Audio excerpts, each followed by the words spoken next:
Unit 8, Simplifying and Solving Rational Functions, Section 8.1, Chapter P5, Rational Expressions. The objective is students will successfully reduce rational expressions. Okay. In order to reduce, we first have to make sure that we find the domain for things. It's an incredibly important thing in simplifying rationals. So, as we've discussed in our previous unit, this is a polynomial, and the domain for a polynomial is all real numbers. So we've been writing it this way, all real numbers, but the official set notation is curly bracket, x is an element of the reals. For b, that is a square root, and as we've discussed in previous chapters, square root, we can't take the square root of a negative number. So what do? We take the inside and we do x minus 5 is greater than or equal to 0.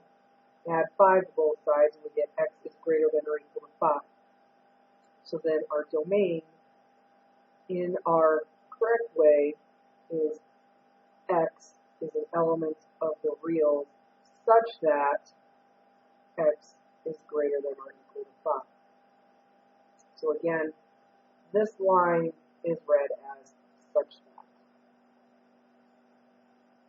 And this funny looking E is element of.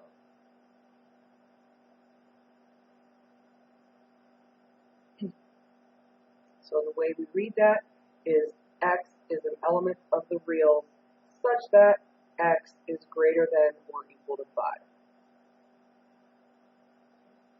C is a rational expression, and for all fractions, we are not allowed to have a 0 in the denominator. So if we look at the denominator right now, it's a polynomial. The numerator is also polynomial. So if we just based it off of our polynomial stuff, the domain would be all real numbers. But that denominator is a big problem. It's not allowed to be 0. So we have to find the value that we need to toss out. So we take the denominator, set it equal to 0, and solve for its 0. So we get x equals 10. So our domain is x is an element of the reals, such that x cannot equal 10.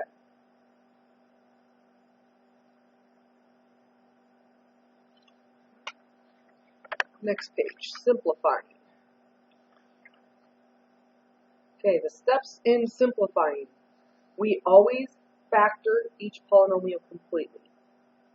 Then we reduce. So, our example is 2x squared minus 11x plus 5 all over 3x minus 9. So, factoring the numerator, either using your box method, your X method, or your British method, the numerator factors into 2x minus 5, x minus 3.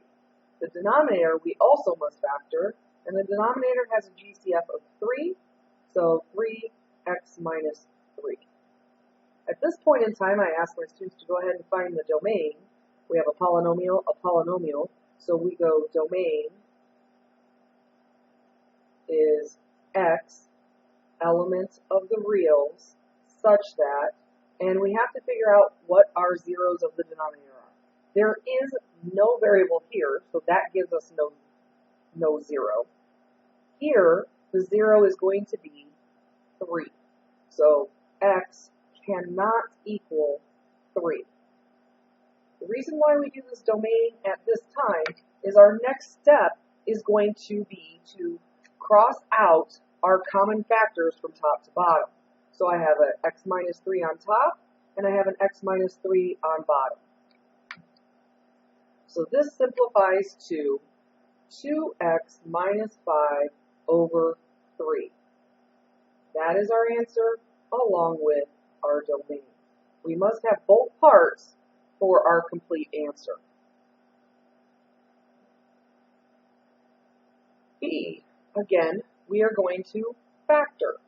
So the numerator factors into x plus 2, x plus 3.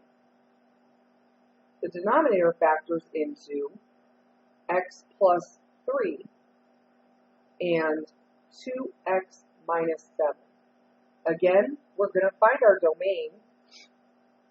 So set each of the denominators equal to 0 and solve. So x is an element of the reals such that x cannot equal, here we get negative 3, here we get 7 over 2. And we do that because it has to be all of the denominator factors prior to simplifying. So x plus 3 and x plus 3 are the common factors, and we are left with x plus 2 over 2x minus 7. So there is our equation, and here is our domain. Now, the reason why we have to do this domain part, we want the simplified version to give the same information as the original. If we don't throw out values out of the domain, when we simplify, before we simplify crossing out, we will end up being allowed to use negative 3. So the original wasn't allowed to use negative 3, so the simplified version is not allowed to use negative 3 as part of the domain. For any of the operations with rational expressions, and these are our operations, multiplication, division, addition, subtraction, before doing any of them, you always must reduce the expression. That's incredibly important. Okay. Next, to show you some multiplication, first thing that you're going to do is to factor all the numerators and all the denominators. So, x squared plus 5x plus 6 factors into x plus 2, x plus 3. The denominator, 2x squared minus x minus 21, factors into x plus 3 and 2x minus 7. The second fraction, the numerator, factors into x minus 2 and 2x plus 3. The denominator factors into 2x plus 3 and x plus 5. Again, we are going to find what we are not allowed to equal, and again, it is all of our denominators.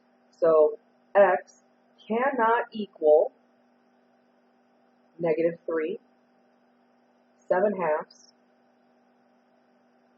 negative 3 halves,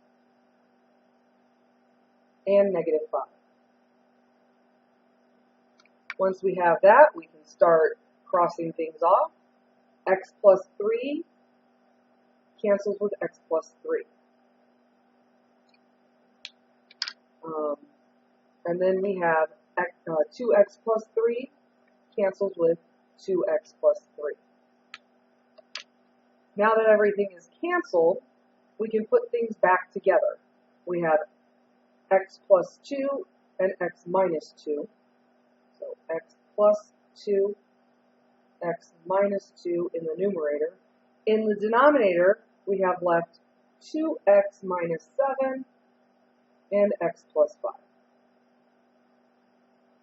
And there, along with our domain, is our solution.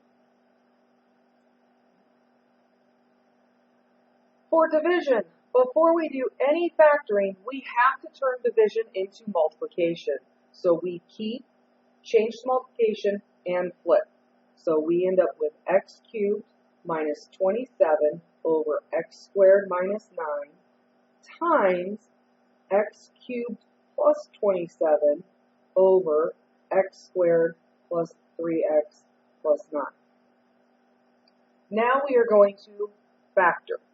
So This is our difference of perfect cubes, which factors into the cube root of this is 3, or x, the cube root of this is 3, so it factors into x minus 3, x squared, plus, multiply them together, 3x, plus square, so 9.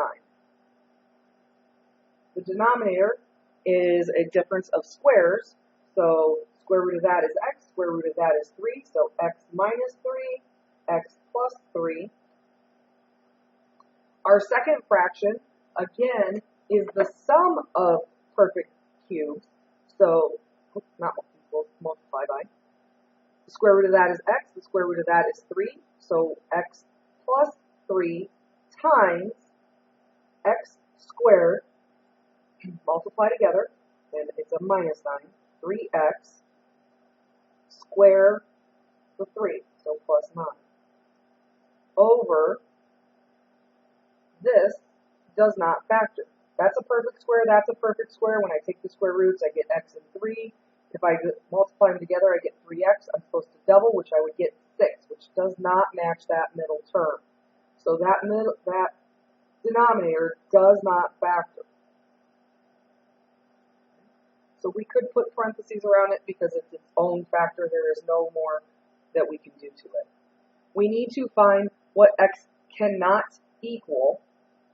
So here, x cannot equal positive 3. Here, x cannot equal negative 3. So we have plus and minus negative 3.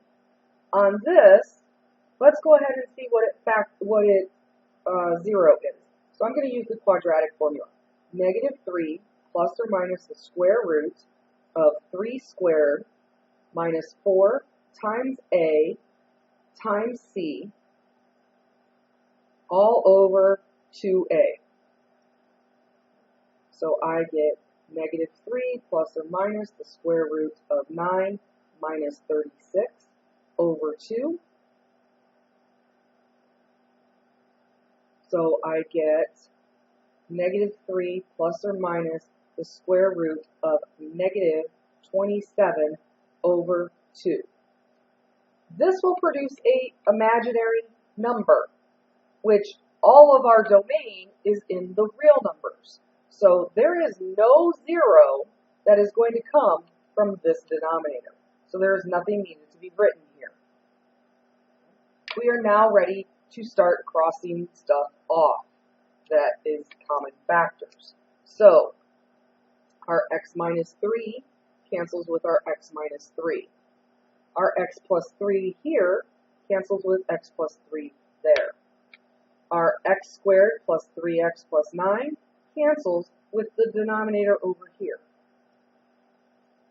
And we are left with x squared minus 3x plus 9.